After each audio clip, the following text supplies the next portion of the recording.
fan or a follower?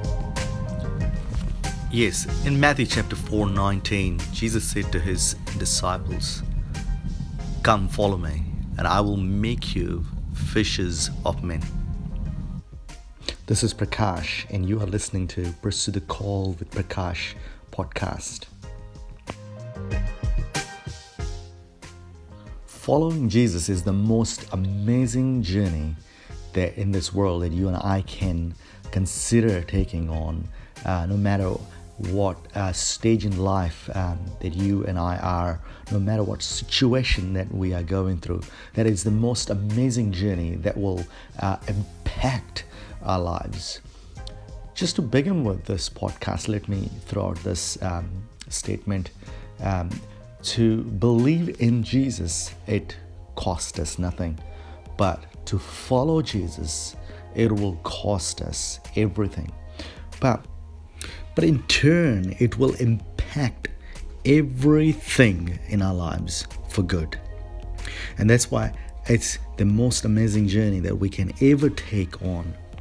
In Matthew chapter 4, verse 19, Jesus said to his disciples, "Follow me, and I will make you fishers of men." See, outside of following Jesus, you and I can live a life, but our lives will not make any difference for God in this world. Let me say that again. That outside of following Jesus, you and I can live a life, but our lives will not make any difference for God.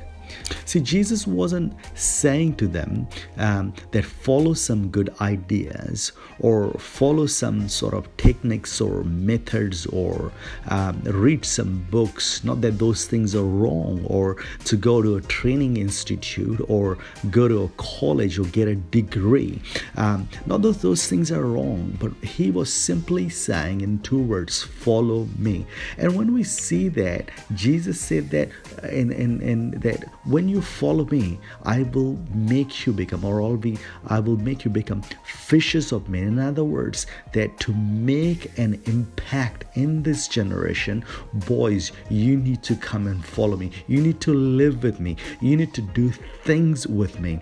And it was simple, basic, yet very powerful command that Jesus was actually giving to his disciples.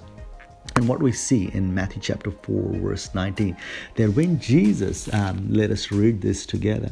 In 19, it says that, "Say to them, follow me, and I will make you fishers of men."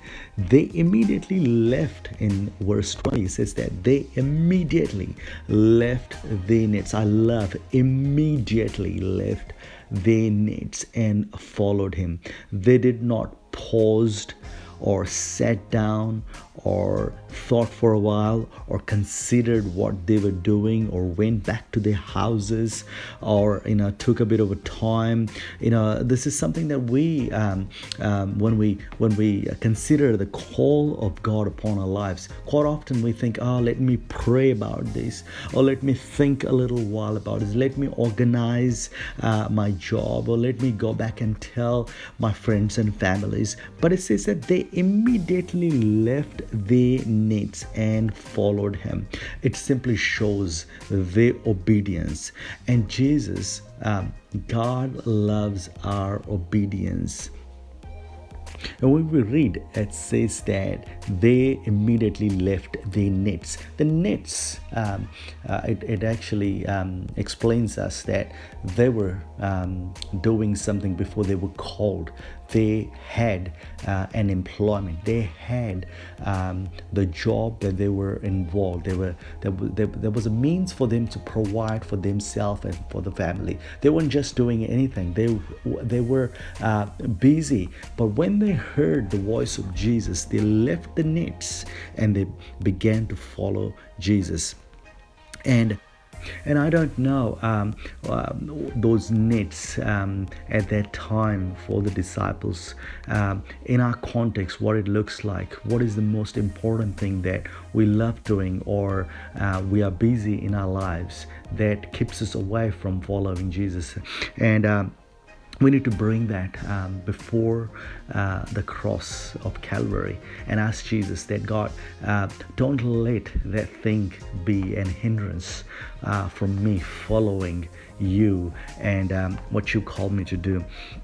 Let me just finish this podcast as we will be continuing on fan or follower, this series.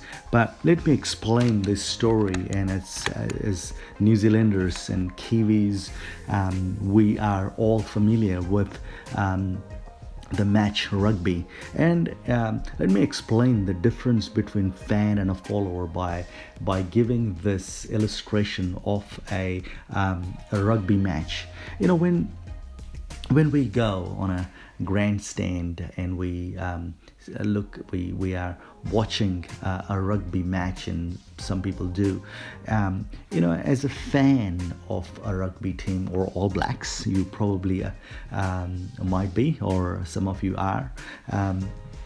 You stand in the grandstand and you are cheering up. You are for the team. You are cheering up. You are excited for the game. You are excited because your team is winning. But when you look at the grandstand, you're cheering up. You are a spectator. You are only a spectator. You're not the main person who is on the field playing with the main players. And fan or follower is simple to me from this illustration, that someone who cheer up and someone who praises the team and someone who is a spectator is a fan. He never ever is going to or have an opportunity to play the game in that field with those main players, playing the main game in the main field with the main players. But follower is someone who is playing the main game in the main field with the main player, and that's what makes a difference. Following Jesus is totally different. That's why Jesus said, come and boys, live with me, do life with me, and that you will pick up everything that the Father has entrusted upon me. Now, friends, I just want to ask you a question. Are you just living a Christian life? You're praising, you're cheering up what Jesus has done 2,000 years ago on that cross? Or are you saying, come on, I'm not only cheering up, I'm excited about that cross. I'm not only praising for what Jesus has done, but I'm considered to pay the cost. I am considered to pay the cost that Jesus had paid on the cross, and I am going to give my life for the mission of the cross of Calvary. Are you going to consider that cost to become a follower? I want to live that challenge with you tonight. May God bless.